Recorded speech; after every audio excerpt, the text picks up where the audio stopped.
And then something I remember, Richie, nyumba yetu ilianza kunuka dawa. Like mpaka as inside nikiongea neza kumbuka hiyo smell. Like how ilianzanga tu kunuka dawa.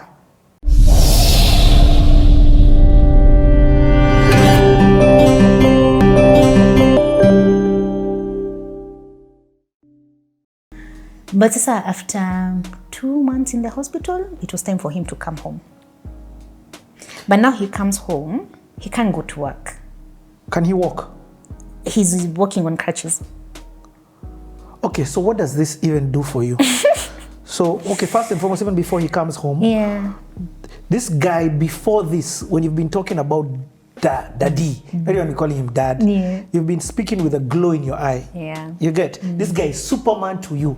You know, in fact, I so vividly see the pictures of you guys running to him. I see him with a nyama. That picture is so clear in my mind. And even I'm picturing your dad in such a superhero element, you get? So what happens to you seeing Superman is now fragile? So I remember because we would go visit him in the hospital every now and then. Before now, the 2 months were over and he had to come home. So he comes home and he's literally like he can't do much. You know, like he's literally at the mercies of my mother. Like my mom, now he becomes the child. Like we are children as well. But sasa anakuwa nika last born wa mom. Unajua yule mwenye ana need the most attention, the most care, the most, because he can't do. Akiketi ndio amke hapo afanye anything. He needs help. He needs help. And the person to help is who now? Your mom. Is my mom. Yeye ndiye ampeleke choo. Yeye ndiye amuoshe. Yeye ndiye amfeed. Yeye ndiye ambebe hapo ampeleke kwa kitanda lale. Yeye ndio like there was one specific seat in the house. And ilikuwa tu hapo tu ndio daddy anaketi. It's the same seat he used to but sit in a different way life. before, but sasa hii ndio kiti yake. And then something I remember, Richie, nyumba yetu ilianza kunuka dawa. Like mpaka as inside nikiongea neza kumbuka hiyo smell. Like how ilianzanga tu kunuka dawa. Because he was on meds. Now from there until like nakumbuka by the way nasema hivyo Richie, I can smell it. Ilianza tu kunuka dawa sasa, like wanukanga tu dawa. So what's this doing to you? You at can't that talk to him. particular time. Like He can hear you but he can't. Like even conversations nini. And was he depressed? I think that came a bit later. Okay. Now when the reality of things started hitting him. So I think that came a bit later.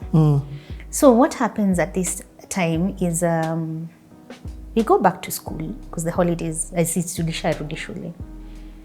But that final term in class 6 is actually our last ni term yetu ya mwisho at Mwangaza Primary School. So we were in Mwangaza Primary School for 1 year. Because remember ni August, so tumerudi third term. Yes. But pole reality ya maisha inaanza kusinkin pole. Because now at this particular time he's going for physio. He's doing all these things to get better. But it doesn't happen as fast. Probably my mom and dad thought it was gonna happen. Like, I think they both thought the recovery would be, like maybe miezi 3. And then he would recover and then life would go back to normal. Sorry. But inafika December, naanza kurealize, hey,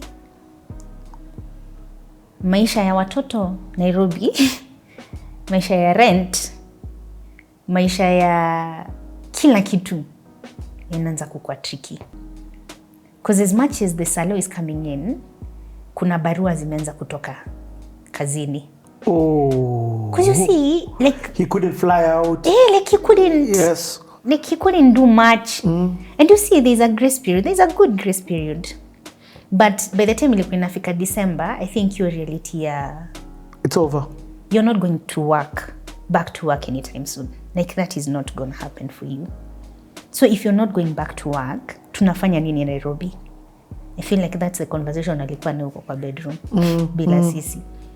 Like tunafanya nini Nairobi? Tunakaa Nairobi tukifanya nini?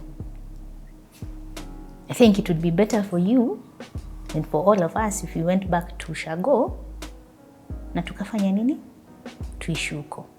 So the other thing I didn't mention, Richie, is from class 5, dada alikuwa ameanza kujenga sasa ile nyumba. Yenye sasa tumeishi after. See stone yes, hapo. Yeah. So dada alikuwa ameanza kujenga. And so you know that life was really good. This how he was building in Ushago was a massive 5-bedroom house. It was a massive house. A 5-bedroom house. So alikuwa ameanza kujenga, hata in class 6 nyumba inajengwa. So by the time he's getting a stroke, imebakisha kidogo sana ishi. So what does my mom do? Mama anaendelea kuimaliza. So from the money that's coming in from... We need a house. Yes. I think after 2-3 months, mama aliona... By the time dad was coming back home from the hospital, I think mama alikuwa ameanza kuona, hey, hapa. So she was able to complete the house. But it's not completion.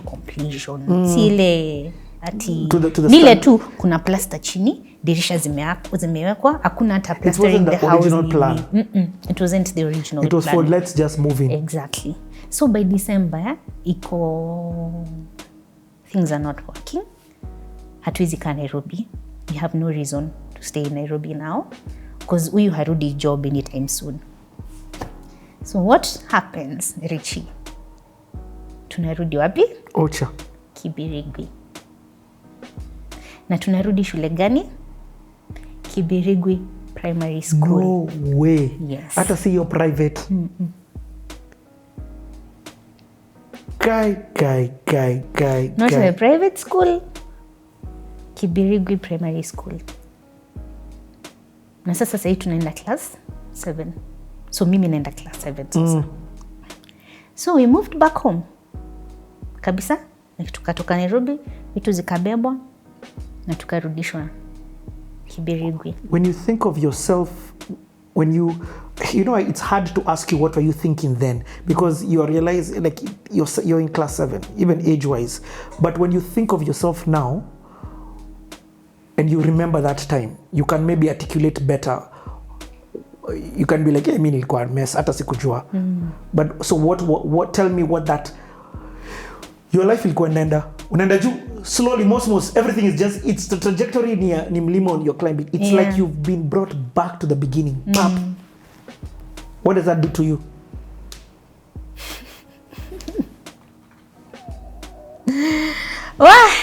Richie, this is the first time nitasema watu wananiulizanga sana, but I have never answered anybody because people ask me, Judy, what happened to your fingers? Have you ever looked at my fingers? They look like this. Whoa.